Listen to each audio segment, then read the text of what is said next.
Buongiorno to all of you, and welcome to the most incredible city of Venice. My name is Igor, and today I will be your guide to discover some hideaway corners of the incredible city of which is situated in the floating area. And so today we're going to discover an amazing area, an amazing district, an amazing sestriere. We're going to go through the area of Cannaregio, one of the six districts situated in the main island. And we're going to have a lovely walk to get a little bit more familiar with the city. And so I would like to remind you, please subscribe in our channel, Venezia.net video, and please click the bell. That so in this way, every time that we're going to have a new video or we're going to put a new program into our YouTube channel, you're going to be notified and you're going to be able to see what is going to happen in this place. And so, as you can see today, we are extremely lucky because until a couple of hours ago, it was extremely foggy. And right now, we got the sunshine that is coming out. And so, the entire situation is beautiful. And if you're starting to see along the canal, the colors they are just magnificent, and so it's just gorgeous. And we are standing right on the top of Ponte delle Guglie, the bridge of the Pinnacles, and just to give you an idea where we are exactly, at this real moment we are situated few minutes away from the railway station, the Santa Lucia railway station. And so if you are going to walk this way for the past, for something like 5 minutes, you're going to get directly to the train station and you're going to reach Piazzale Roma, which is the bus and car terminal, which is the last area that can be reached with the car. If you're facing this way, if you're having a look at this side, you can just see the area of Strada Nuova. And this area, this road, this street is going to take you slowly down to the area of Rialto Bridge and, of course, Piazza San Marcos and Mark Square. And so, along our walk today, we're going to see how to get a little bit orientated in Venice. We're going to talk about everyday's life. We're going to talk about traditions. We're going to see several details. And so, for starting from this point, slowly, we're going to discover some of the most incredible stones of Venice. So, everything is going to be based in details. And so, if you are ready, follow me, that we're going to start to discover the city of Venice directly from the Cannaregio district. And so, you have to know that Venice, at this real moment, we got approximately 50,000, 52,000 of inhabitants. So it means that on the past 50, 60 years, we lost approximately 100, 150,000 people, and everybody slowly started to move down in the area Mestre, down into the area Marghera, because the prices of Venice they started to be a little bit sky high. And on the other hand, actually, even going grocery shopping, it might be a kind of expensive. Before that, we continue with our history and ideas. We're starting to see quite a lot of interesting signs. We got a sign in Hebrew that is pointing us out the ancient Jewish quarter, the ghetto, and that's what we're going to discover in the next few minutes. You can see the white painted sign that in Venetian is called, in the local slang, is called missioito, because it looked like a blanket. That's pretty much the translation, so blanket.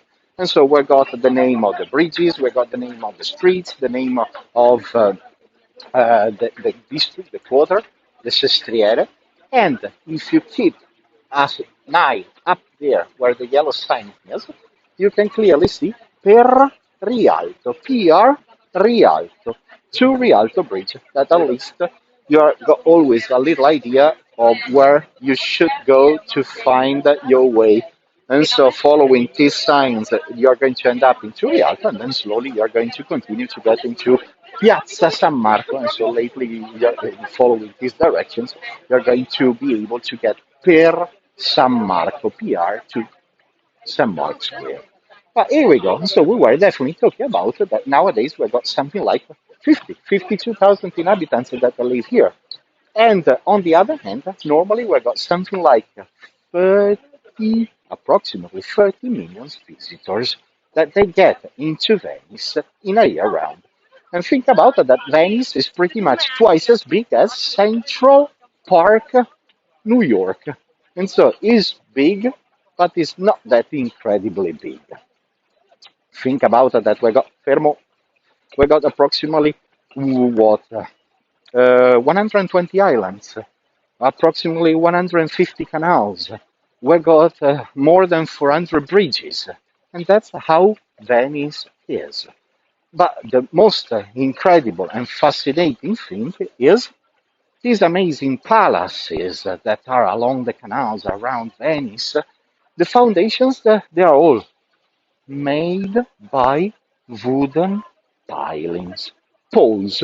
So, let's say an example are the poles that they are standing exactly there. And so, like the one that the boat is parked, those poles actually they are totally underneath each palace.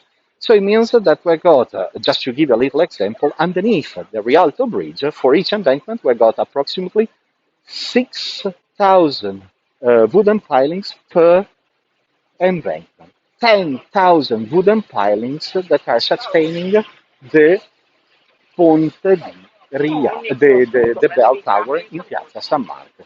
But here we go. You can clearly see that this one is our DHL system. That's pretty much our Amazon Prime. That's exactly how your goods and items they're going to be transferred directly into your house, into your home. And so let's continue our walk because it's gonna get more and more and more interesting. Beside of the telephone box that we got right here, that is becoming an archaeological return, and is pretty much one of the few that we got. But check it out right here. We got these blankets, these platforms that they are right here. These are to protect our houses, to protect, we got another one next door, to protect our houses, our apartments, and especially the lower floor from the high tide. Unfortunately, last year we ended up having approximately, let's say, 58 days of extremely high tide. And how high can get? Let's say in 2019, in November, the water would reach pretty much this area, in this section. So, which is pretty much half of my body, more or less. So you can clearly understand that the water is going to go inside of the lower floors, is going to go inside of apartments, houses, shops, and you need to pump all the water out actually, and which is really a big, massive problem. And this one, it's the problem that push a lot of people out of Venice because, especially once that you will be 80, 85, 90 years old, it's a major problem. Going back to the idea of the palaces, let's say that the palaces that we got here, they are way much higher than the palaces that we're going to see inside of the Jewish gate. The idea is that each floor would have been dedicated to something. We would have had the storage room and the kitchen, pretty much where the flags are. That would have been the royal floor, actually, and that's exactly where we would have had the reading room, the music room. That's exactly where they would have had the balls, actually, or the upper balcony. It would have been the bedroom. And what you see nowadays, and so the penthouse that everybody wants, back then, let's say it was the worst place of the palace, mainly because all the servants they would live there, because what was going on in those days? During winter time, it was extremely cold, and during the summertime, it was extremely hot. And that's exactly where the servants they would have lived, actually. So the situation was really, really different than nowadays that everybody is freaking out to have the penthouses. And these palaces, they would have had two kinds of staircase, one for the nobility and one for the servants, to keep separated the two things. Here we go. Again, for those of you that never been to Venice, you can clearly see how we do the delivery. And so you might have wine, probably in this case. And so you might have food, you might have a special boat for the fish or anything similar. Guys, follow me that we're going to continue to get into a totally different flavor, into a totally different architecture. Starting from this point, we're going to go inside of the Jewish ghetto. It's the oldest one that we got in Europe and around the world. And the idea is that 500 years ago, approximately, we converted this island, this area that it would have been a foundry, into the ghetto. And so check it out right here. And so nowadays we're still having the holes right here where the gate would have been. And so every night at sunset and then at sunrise, they would have opened and closed the gate. And so nobody was able to go out of this area. Or otherwise, here we go, the Inizio 8, so the little blanket, the little road sign that is saying Sotto Portego del Ghetto, under the arch of the ghetto.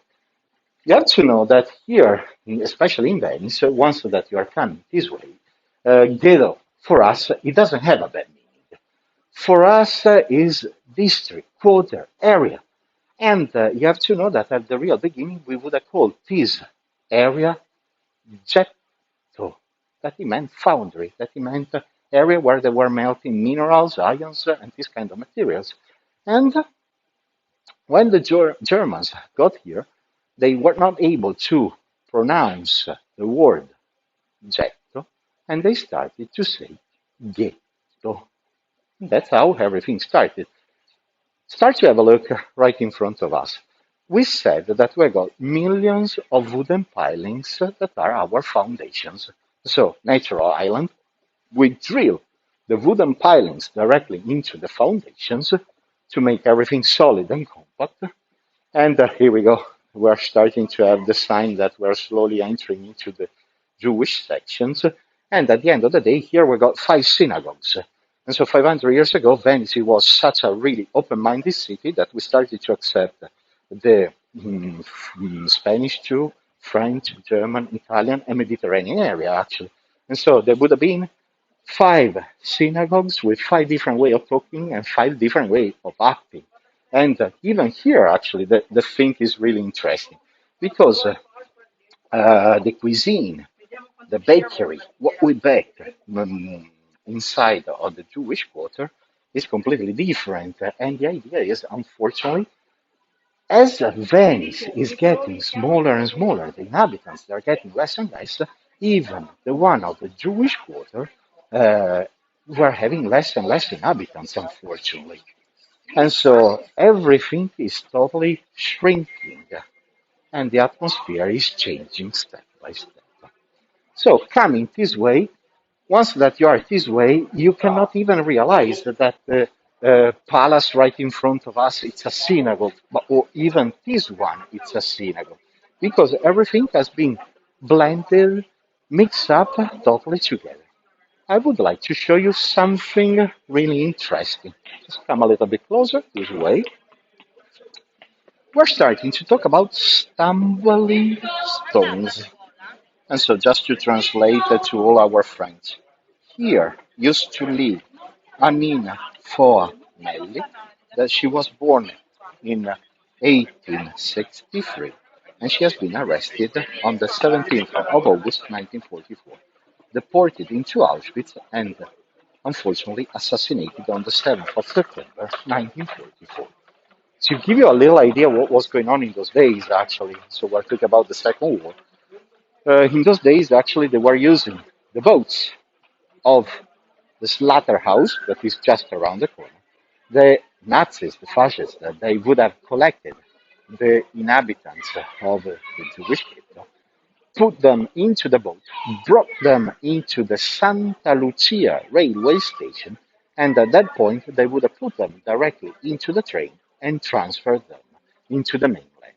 They would have had several stops along the way that they would have stopped probably in the area of Mestre, and along the way they would have opened up all the doors or tried to open the doors to make them free, to liberate them. And as long as they were getting into the train station of Treviso, some of them they would have stopped in Treviso because over there we would have had a train, or better, a working camp. But we would have had different kinds of concentration camps or working camps even here in Italy, actually. And so we didn't have only Auschwitz in Poland, but we would have had a concentration camp down in Carpin, close by Modena, or even the Risiera San Saba, and so between the border of Italy and Slovenia and Croatia. So the situation was really interesting and completely different. Or look at here, start to have a look at the palace. And so we saw that the other palace actually floors, they are extremely high and they are extremely tall. Here, the situation is slightly different. Windows, they are way much smaller. Normally, you've got some of the floors that they might be something like 1 meter and 60 high, not because the people they were shorter, but in this way they were able to squeeze everybody. Just come a little bit closer. That we got something that is even more interesting. Uh, we got wells, but it's not really a well. It's a cistern. Since that in Venice, until pretty much the 1930s, we didn't have running water. The only way to do water supply, it was having cisterns all over the city. We're still having approximately 6,000 cisterns.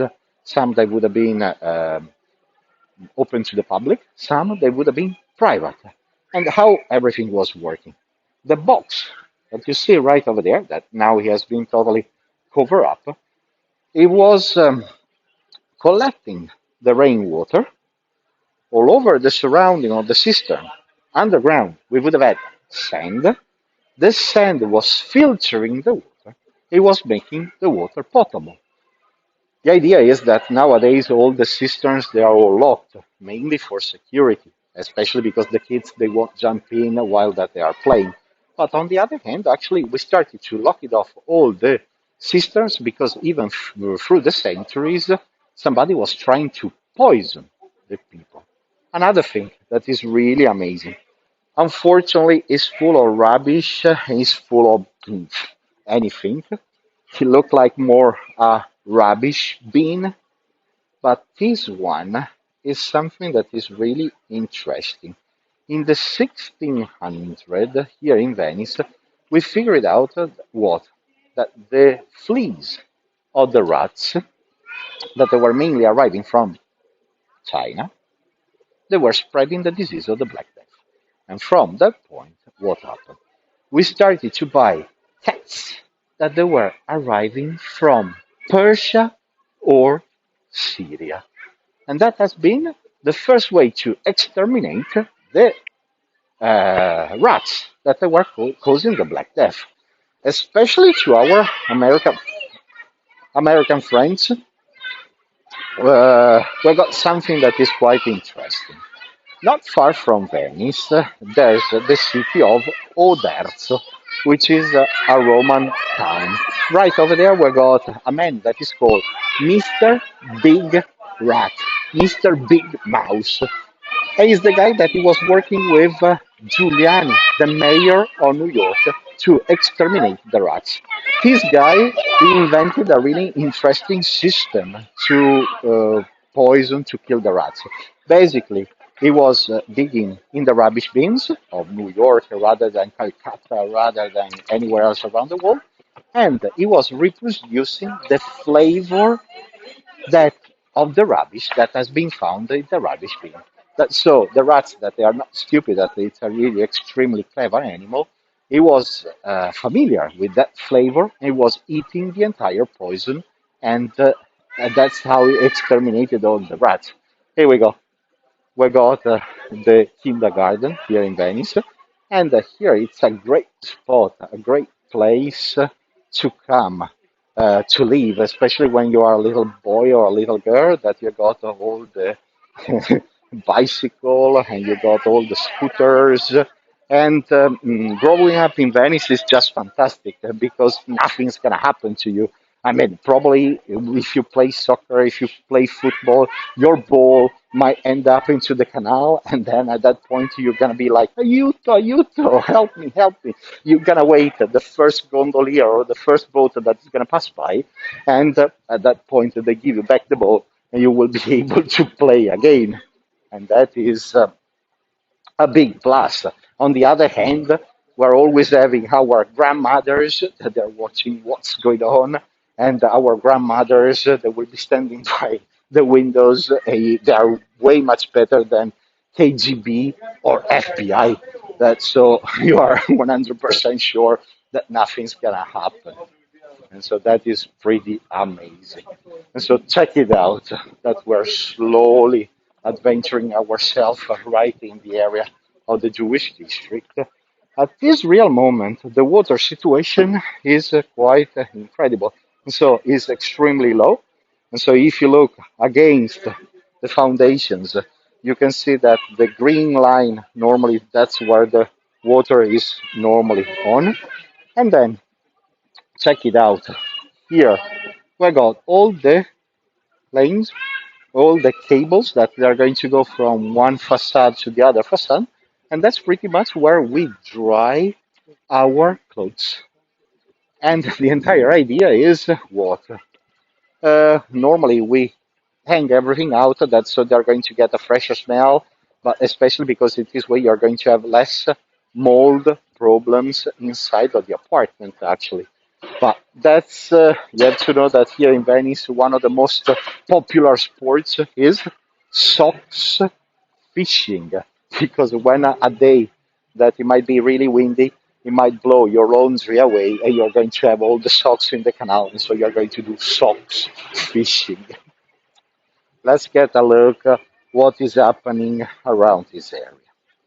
So we are slowly entering Campo de Ghetto Novo, the square of the new ghetto. For those of you that already been in Venice, what is happening here?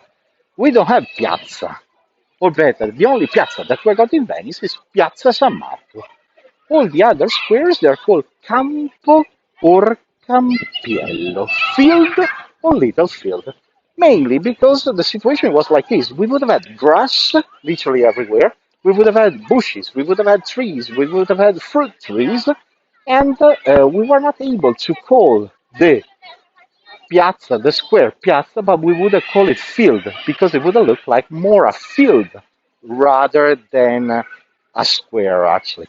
And just come closer so I show you something totally unexpected. And so on the top of our houses we got these things that they're called altane. They're like rooftop terraces, and especially for our ladies, this would have been what? Our beauty salon. You have to know that the majority of the Venetian ladies, 500 years ago, they were all freaking out to have Venetian blonde color hairs. And the entire situation was working like this. In those days, the ladies, they were sitting up there to change the color, to paint the color of the hairs. In those days, the situation was completely different, or better, they would have used a kind of a magic potion that it was more like, or let's put it in this way, it would have been extremely organic. Extremely organic, it means that the magic potion, it would have been formed probably with the PP, the urine of the horses, mixed up with different kinds of spices and mixed ingredients. And so the ladies, they would wear a big hat with no top, and they would spread the hairs around. And so in this way, the sun would turn the hairs into blondish, reddish color. And nowadays, if you're going to see all the paintings of Titian, rather than Tiziano, you're going to see quite a lot of the ladies that they got this kind of copper, reddish, blondish color. Look at here. Once that you're getting into the camp, the Ghetto Nuovo, how can you tell which one is the synagogue? It's a kind of difficult actually because let's say that right this palace right here, there's a little bit of Hebrew over there, or the yellow palace right over there, there's Hebrew on the top, right there by the rooftop. But beside of that, you can tell that these two are synagogues by the windows. You got five windows in a row. Here, what happened? In the past, we would have had the Pope that he wanted to have zero windows. The rabbi wanted to have 12 windows to represent the 12 tribes that created um, the Jewish religion. They ended up with a compromise. They ended up with five. The five books of Moses. And this is a little way to recognize which one is a synagogue in this little square. Yeah, the entire square is definitely full of kids. And this area is just magic and beautiful. If you're coming here during summertime, all the kids that are going to play with the water, or they got the water balloons, and so they do a little battle with the guns with the water, and this is super cool. But let's say it's a really extremely relaxing atmosphere. The entire idea is that it's really, really, really laid back. And as I told you before, growing up in Venice is just magic because the entire situation is just fantastic. Or look at here, talk about everyday's life. La Cuccia, that's pretty much what? A pet shop. So each Venetian's got at least a dog. If it's not a dog, it's a cat. And we are definitely pets addicted.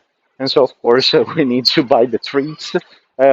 Just around the corner, we got two twin French bulldogs that, as long as the owner is opening the door, they are running directly to the shop because they know that they're going to get a super special treat.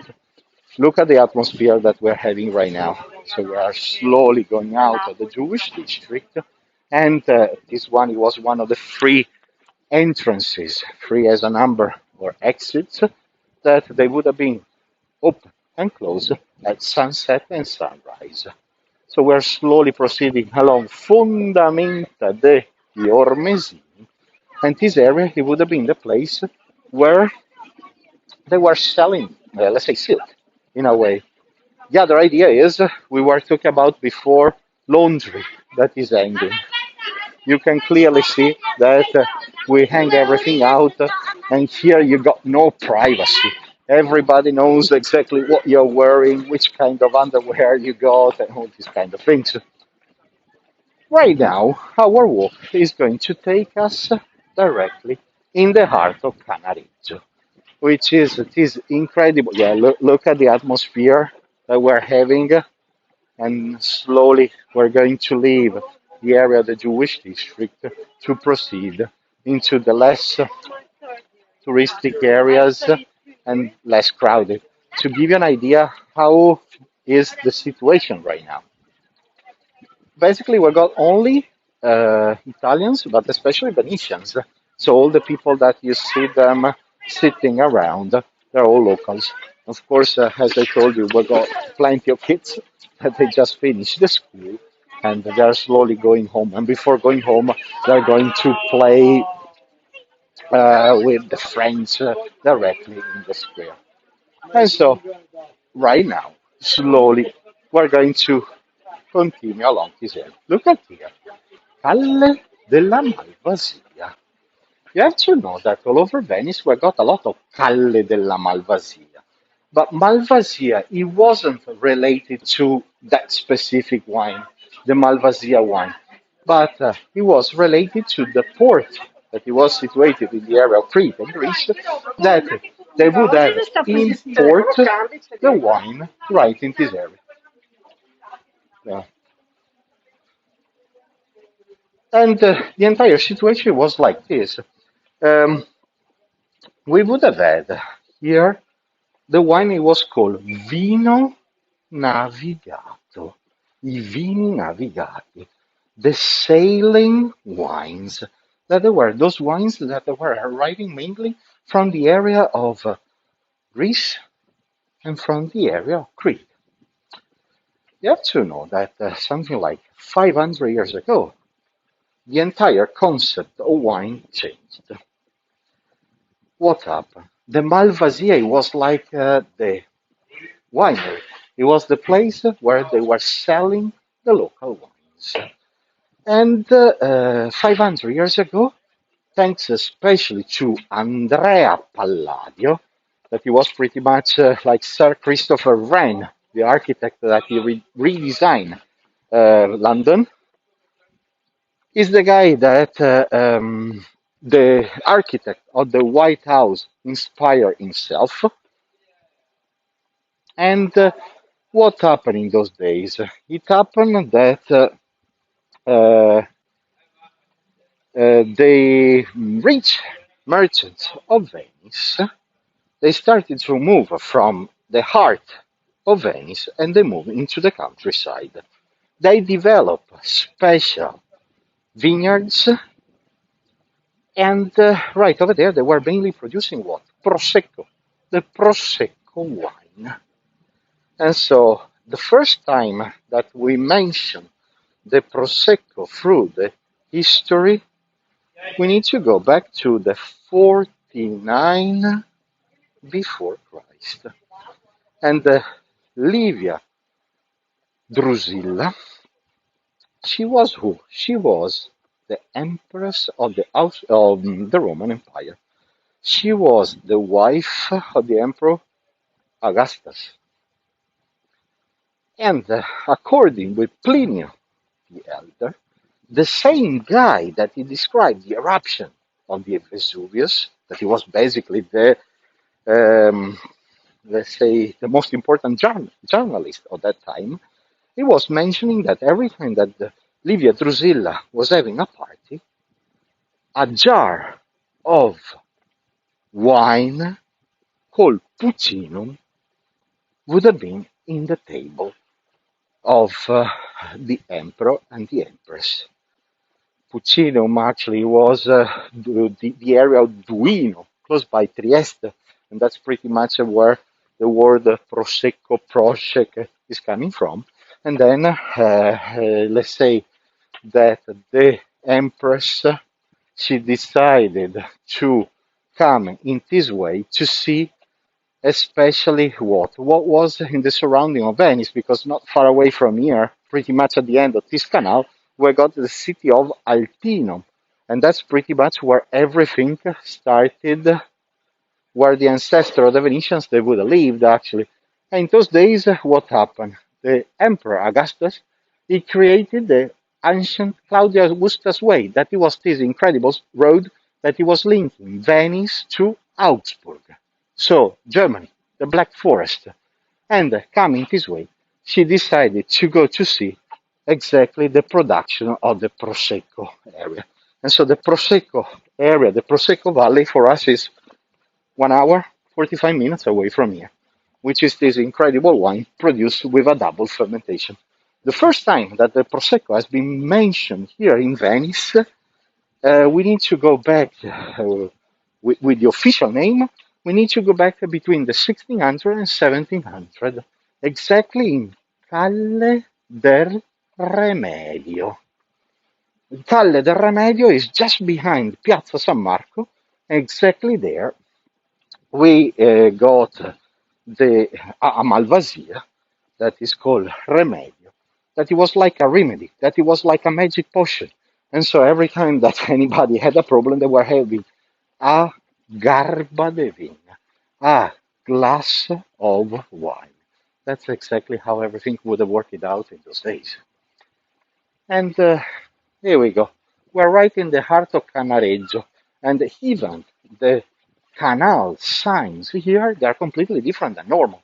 And so we got the blue sign and the white sign. If you, I don't know how well you can see it, but it's definitely saying that we got gondolas that are coming and going. Or I show you something different. Of course, in Venice, we got no cars, as you probably might know. The only vehicle that we got are the little bicycle or the little scooters for the little kids. Other than that, we normally walk all the time. And every time that you need to fix your boat, you come exactly here in the garage. So we got a crane, so we got the big piece of iron that is sticking out, and they're going to lift your boat up.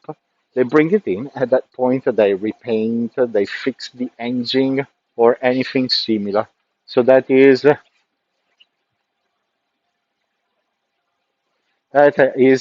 pretty much incredible. And I show you something. Look at here. The situation here in Venice is changing dramatically.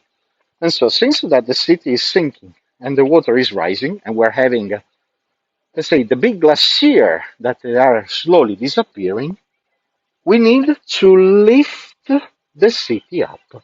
And so, a while ago, and so look, you can clearly see that you need to go way down.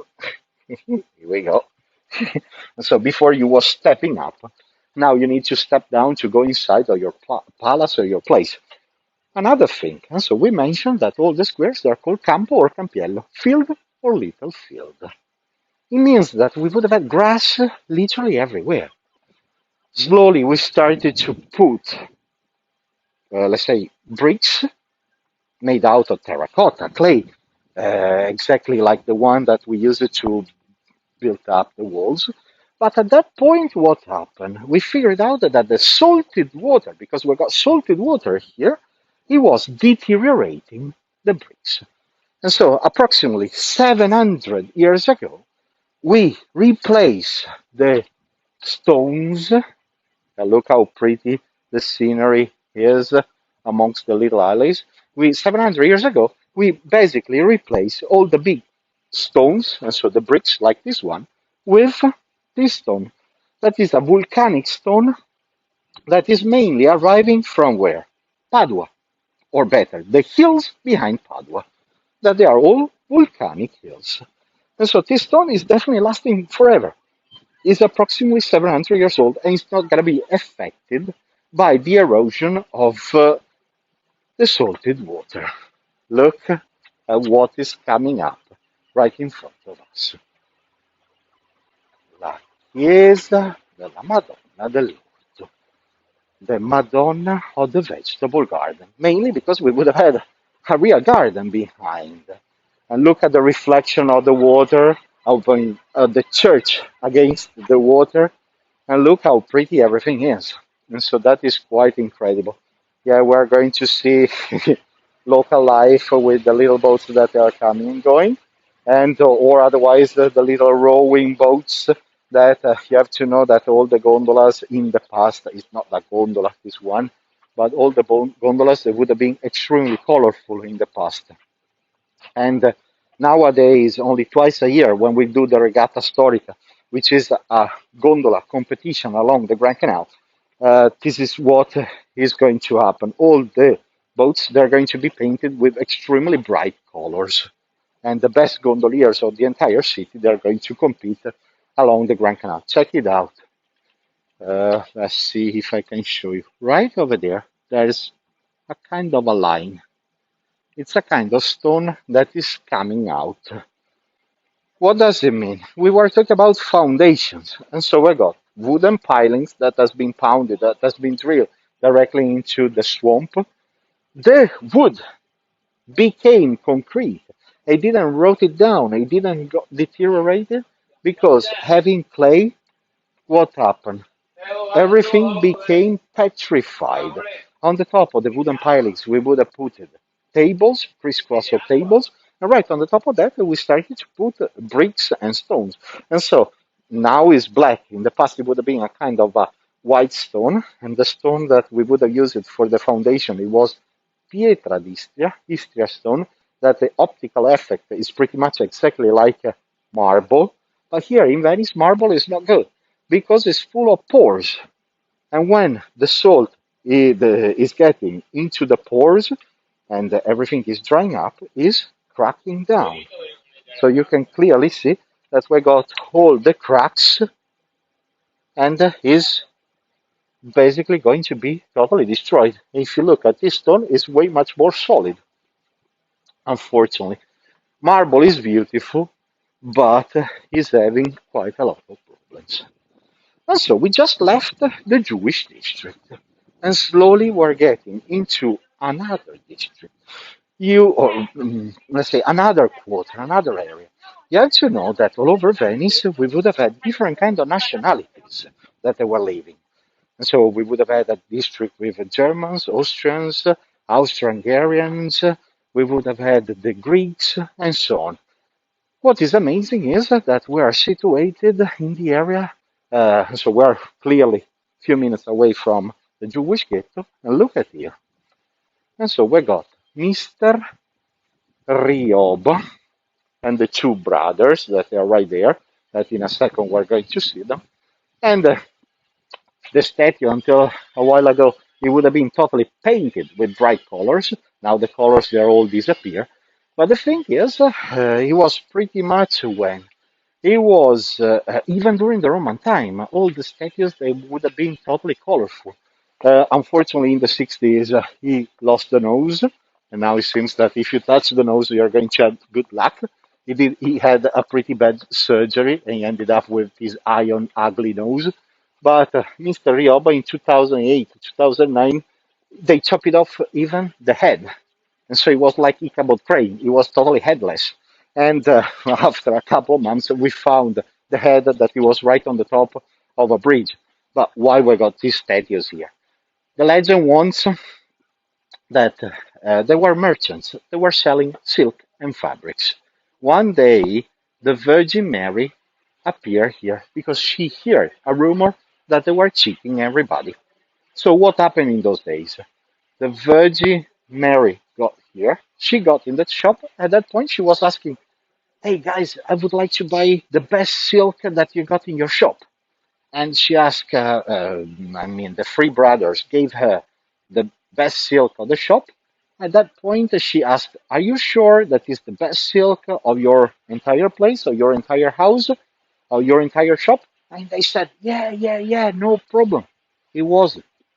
And she decided to convert the three brothers into stones. That it was pretty much like a warning. That it was like for the Venetian merchants. That it was more like, "Hey guys, don't cheat anybody, because otherwise the Virgin Mary, she's going to convert you into stones." Come with me that I show you another little thing. We're going to see, probably would have been the servant. And we're going to see him again just around the corner. So at this real moment, here we go. He's totally leaning. You can clearly see that he's wearing a turban, and so he's arriving from the southern Mediterranean area. And so it would have been originally from the area of Morea, that it was a region situated between Greece and Turkey and so on, and those areas. And he's totally leaning. And so once that Venice started to lean down a bit, to settle down a bit, even the statues rather than columns, everything, they started to lean down. And we are situated exactly in the house where used to live Jacopo Robusti, or better, Mr. Tintoretto, the Tintor. He used to be the person that he was painting the fabrics, giving colors to the fabrics. And that's exactly what the father of Tintoretto would have done.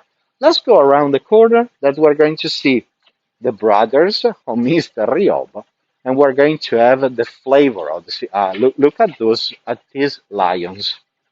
You had to know that the lion is the crest of Venice, and is representing what? Saint Mark, one of the four evangelists, one of the 12 apostles. But the thing is that the first lions that we saw here in Venice, it was the sketches that has been brought by Marco Polo into Venice itself. At that point, the lions, they would have looked like more a Chinese lion. It would have looked like more a voodoo dog. Now, in those days when we started to do the sculpture of the lions, they would have looked like more disappointed monkeys. Here we go again, the turban. And even the face is like, oh my God, you just turned me into stone. But here we go. Like, check it out. That's so you are getting the full idea. And so definitely Oriental Arabic flavor. So have a look right in front of us, what is slowly appearing. So the entire idea is beautiful because this entire area is fantastic. And so once that you're getting into Venice, the best advice that I can give you is get lost because it's the best way to see Venice. Guys, at this point, I would like to say thank you. First of all, we didn't finish yet, but I would like to remind you to get subscribed into our channel, push the bell, that's so you're going to get the notice that we're going to plan a new video. And so subscribing on our channel if you like what we are doing and how we are presenting Venice because we've got more and more and more and more to show you. And so every time is going to be a big surprise. Have a look how pretty the canal is. And the view is just glorious. And so check it out right here. The palace, the white palace that is situated right over there with the spires, with the pinnacles right over there, that we got many that are situated along the Grand Canal, is telling us what? That a captain of the Venetian Marine would live exactly there. And so, really powerful and extremely important. We were talking about Campo Madonna dell'Orto, the Virgin Mary, the Madonna of the vegetable garden. Look at the floor. That we got this kind of floor would have been the evolution from the field. And so from grass and land, we started to add it up, this kind of floor. And so you can see definitely the contrast. So we got clay, terracotta, and we got the volcanic stone. And so land, bricks, volcanic stones. Yeah, we got Michael, that is our cameraman, that is going artistic, that is doing an excellent job to show us all these amazing spots. And even off the season, if you're coming this way, is just incredible because it's so lovely, so peaceful, so relaxing, and you got to see the real Venice once that you're getting here. In a second, we're going to face what? Palazzo Mastelli. So the legend wants that Mastello means bucket. It seems that the legend wants that it was the nickname because it seems that they would have had buckets of money. And look at here. So if you are slowly, we're starting to get the view, the idea of the Arabic style, the Gothic Venetian style. But I don't know how well that you can see it, but right over there, we got a big statue that is representing a camel, and the guy that is on the side of the camel, he would have been the servant, the one that he was leaning on the other side. But and so this is another element that is telling us that they are arriving from the Oriental Arabic area. But what is blowing our mind and what it blew my mind too is right at the corner, right over there. So there's a little hole. That one is a fountain.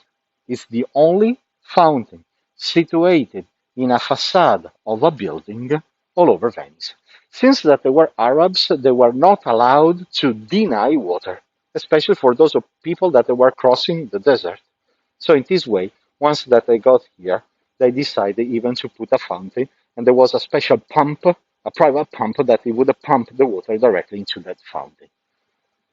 Guys, and so I really hope that you enjoy our day with us. I hope that you had fun walking with us. And so stay tuned because we're going to have more and more videos to come. And if you like what we are doing and what we are showing you, please get online, subscribing to our channel, push the bell to get the notice that we're going to have new videos to come. And grazie to all of you, and arrivederci. And I hope to see you soon again. Ciao. Thank you.